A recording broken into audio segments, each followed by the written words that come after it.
So Elia just got back from summer camp, which is probably why she's sleeping in this morning. She went to 2 camps, actually. The first camp was a Jewish camp in Pennsylvania where she worked as a counselor. The second, she was a camper at an historic music and acting camp in Maine, decidedly not a Jewish camp. So on her last day, or her last night at the second place, that is the New England Music Camp, the kids headed toward the lake for their final campfire. And then they were told they were going to engage in a long-standing camp tradition, a solemn farewell ceremony. It was, at this point, late at night. It was dark. The campfire was really the only light until each camper was given a lit candle to carry and told that they were going to walk back up the hill from the lake toward the flagpole. The path was lit with candles in paper bags. And as they made their way up the hill toward the flagpole to spiral around the flagpole in a very serious, solemn sort of way, they heard a voice begin to sing, Shalom Chaverim, Shalom Chaverim, Shalom, Shalom. This is not the Jewish camp. And it kept going. And soon all the campers were singing together. Some people were in tears. Ellie was trying to keep herself from laughing. And then, in the far-off distance, unseen by the participants with their candles standing around the flagpole, a bugle sounded. Taps was played. And then, when that finished, off in the distance somewhere else, a bugle was sounded again. Taps was sounded. A third bugle performed taps. And then silence.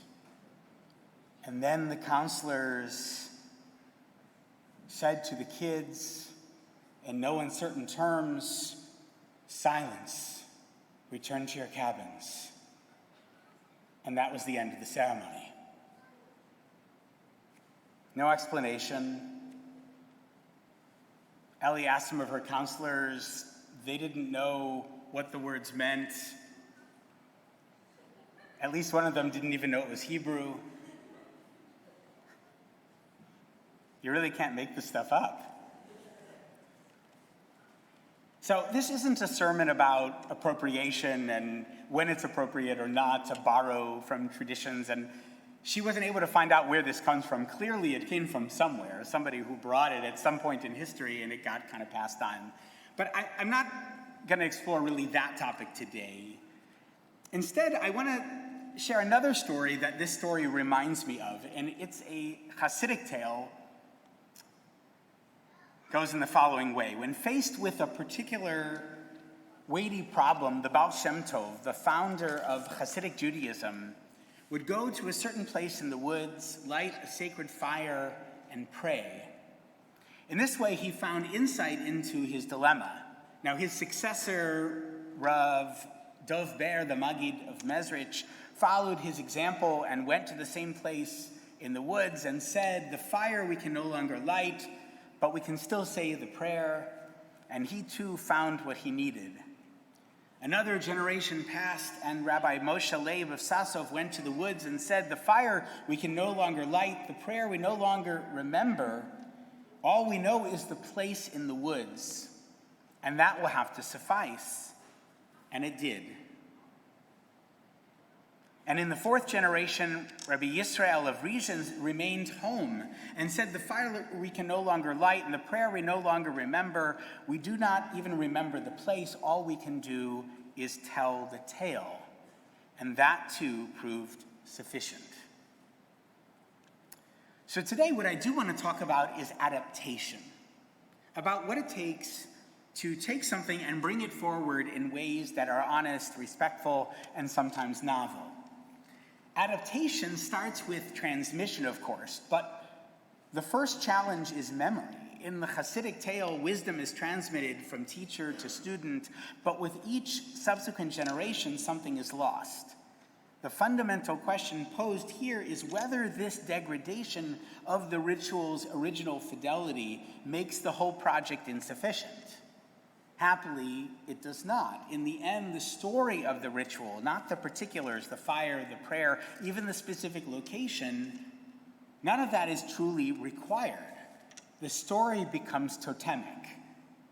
Ellie did sort of the same thing with her story of camp when she shared it with me, and I've done so by sharing it with you. I'm done. But this type of transmission isn't really adaptive, is it? Two options exist here. An authentic replication of some or all of the parts from a previous tradition, or accepting that, telling the tale of what once was, but no longer is. The people, through encountering the story, have changed, but the ritual has not. Surmounting the challenge of memory isn't sufficient for successful adaptation. A community must demonstrate both willingness and capacity to change. We have a good example of this actually in our Parsha this week. Twice in every 7-year agricultural cycle, farmers are commanded to provide sustenance both for the Levites and for the poor.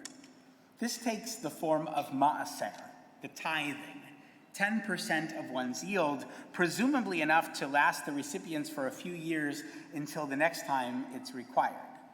The rest of the years, though, 4 times in 7, excluding the sabbatical year, of course, the farmer collects the ma'aser for himself and for his household, but here's the catch. The produce may not be consumed at the farm or in their house.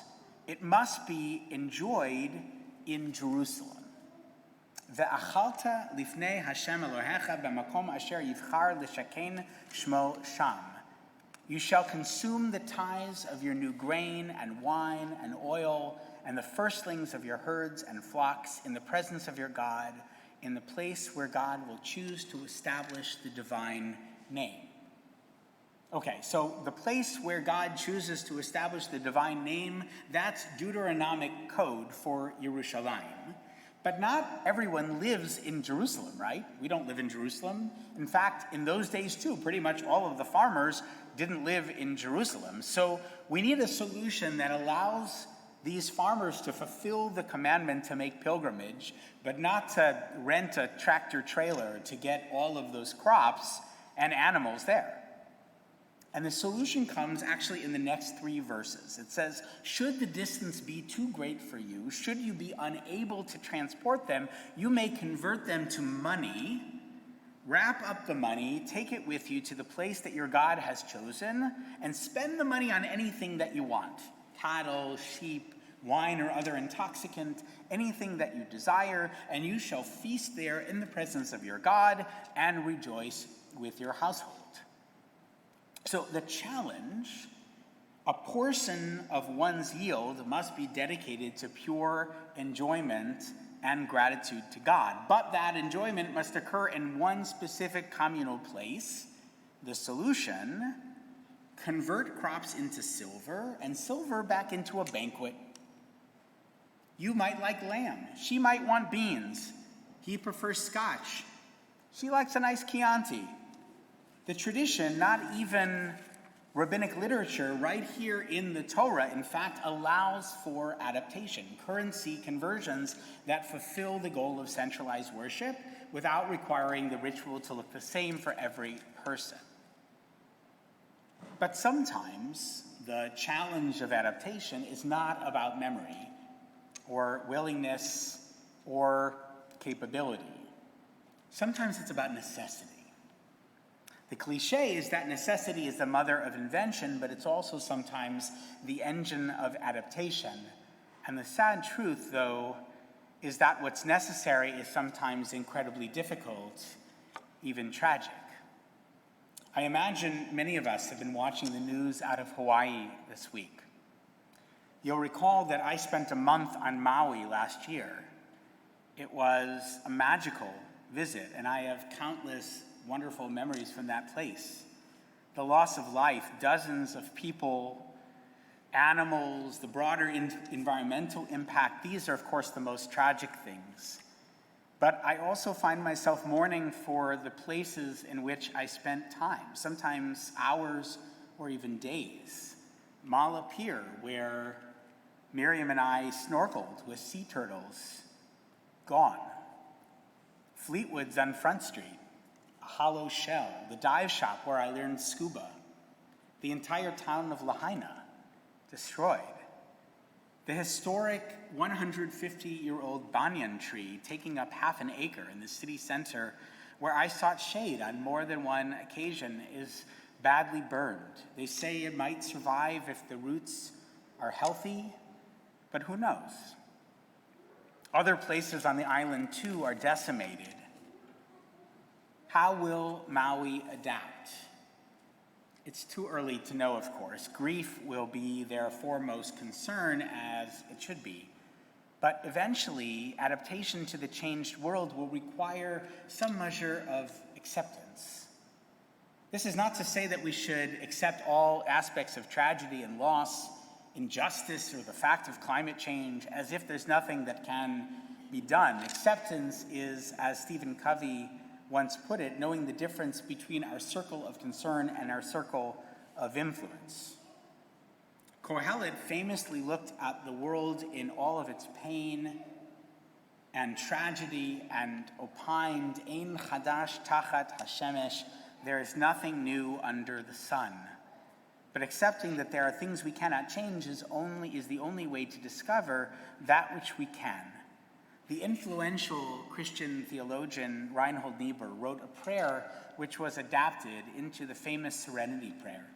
God grant me the serenity to accept the things I cannot change, courage to change the things that I can, and wisdom to know the difference. When we accept these distinctions, when we find, rather, adaptation isn't just about transferring a load or making a sacrifice a la our parsha. It's also about harnessing our creativity. There's a Yiddish folk song, Hob ich mir a Mantel, which features a man singing about his old coat. It had so many patches, there was no place to sew the man's size. Then he thinks and prays, and from that coat he makes a jacket.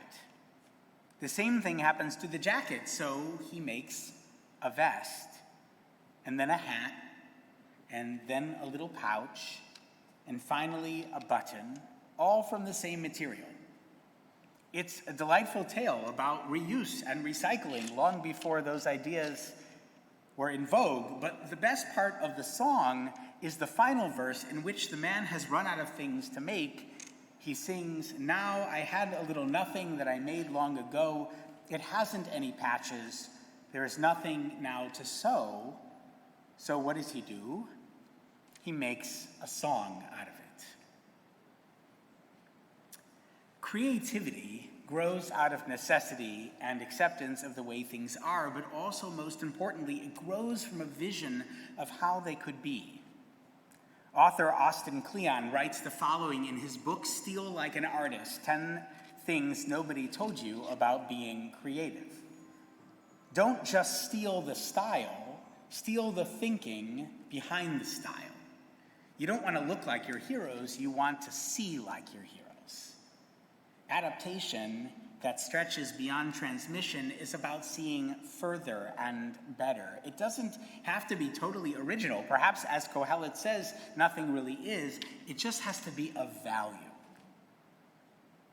I feel like one of the great lessons we learned during the pandemic, that is we, Beth Am, but more broadly the Jewish community, is just how creative we can be. I also feel that we've lost some of the enthusiasm for trying things differently. Partially, this is because novelty is not always the answer. This year, I'll be teaching classes that I very much hope will occur in person. and not just on Zoom. And there'll be classes about ancient text whose wisdom was laid down on parchment centuries ago. Much that is old is valuable in and of itself. But the prophet Yoel reminds us, Ziknechem chalomot yachalomun, bachurechem chazionot yir'u. Your old men shall dream dreams, and your young men shall see visions. Leaving aside for a moment whether the young men can dream of the past or whether old men can have visions for the future, it takes a combination of dreaming about the past and visioning for the future to keep a community moving forward. This coming week, as we heard during our Rosh Chodesh benching just a little while ago, we begin the month of Elul. Elul, at its best, is an invitation to adaptation. The new year is coming. What will we remember and keep? What will we surrender to the past?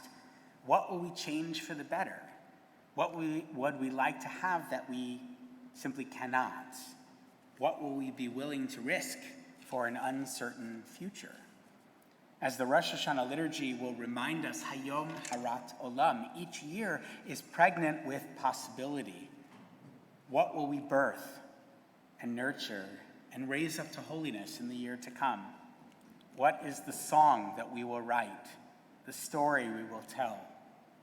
Let us have a feast in the hills of Jerusalem and thank God for all that is good, for the courage to change that which we can and should, the wisdom to let go of everything else, and the serenity that comes with love and acceptance.